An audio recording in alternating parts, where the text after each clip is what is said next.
Algeria versus Argentina কালকে খুব interesting একটা ম্যাচ হতে চলেছে। এবারের ওয়ার্ল্ড কাপে সম্ভবত প্রথম অঘটনটাই ঘটে যেতে পারে বলে আমার মনে হয়। দেখেন, আলজেরিয়াকে নিয়ে যদি একটু আলোচনা করি, আলজেরিয়া কিন্তু লাস্ট আপনার বলিভিয়া এবং আপনার নেদারল্যান্ড এই দুইটা টিমকে আপনার ফিফা ফ্রেন্ডলিতে হারিয়ে এসেছে ওয়ার্ল্ড কাপের আগে।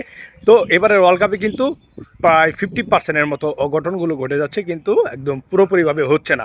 আপনার কালকে আপনারা ম্যাচগুলো দেখেছেন, স্পেন আপনার জিততে পারেনি ছোট একটা টিমের সাথে, যেই টিমগুলা বাইরে থেকে বিভিন্ন জায়গা থেকে এসে খেলে।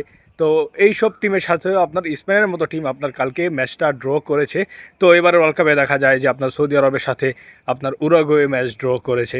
তো এবারে ওয়ার্ল্ড কাপে আপনার হাফ হাফ আপনার অঘটন ঘটছে, কিন্তু পুরো ফুল ফেজে অঘটনটা ঘটছে না। তো আপনার আলজেরিয়া এবং আপনার আর্জেন্টিনা এই টিমের মধ্যে আপনার কে জিতবে? দেখেন, আলজেরিয়া আপনার যেই খেলাটা দিয়েছে তারা ফিফা ফ্রেন্ডলিতে, এটা খুবই প্রশংসার দাবিদার। এবং লোকা জিদান, যাকে নিয়ে সর্বোচ্চ আলোচনা হচ্ছে, লোকা জিদান, জিনেদিন জিদানের ছেলে, ফ্রান্সের জিনেদিন জিদানকে নিয়ে আমি আর কিছু বলতে চাই না, আপনারা সবাই চিনেন। তো জিনেদিন জিদানের ছেলে লোকা জিদান আপনার এমন দাল হয়ে দাঁড়িয়েছে, আর তার জালে গোল দেওয়াটা পায় আপনার অসম্ভব করে ফেলেছে। সে যেই লেভেলের পারফরমেন্সটা দিচ্ছে। তো আর্জেন্টিনার সাথে কি প্রথম ম্যাচে অঘটন ঘটে যেতে পারে কিনা? দেখেন, আর্জেন্টিনা কিন্তু লাস্ট ওয়ার্ল্ড কাপে আপনার একটা অঘটন ঘটিয়ে ফেলেছিল সৌদির সাথে, আপনার সাথে কিন্তু আর্জেন্টিনা হেরেছিল। এবারও কিন্তু এরকম কিছু একটা হতে পারে। আপনার আলজেরিয়া যেহেতু আপনার একদম খুনে মেজাজে রয়েছে, আগুনে ফর্মে রয়েছে, এই আলজেরিয়া আপনার লাস্ট তারা নেদারল্যান্ড বলিভিয়াকে হারিয়েছে, বলিভিয়াকে 4 গোলে হারিয়েছে, নেদারল্যান্ডকে 1 গোলে হারিয়েছে।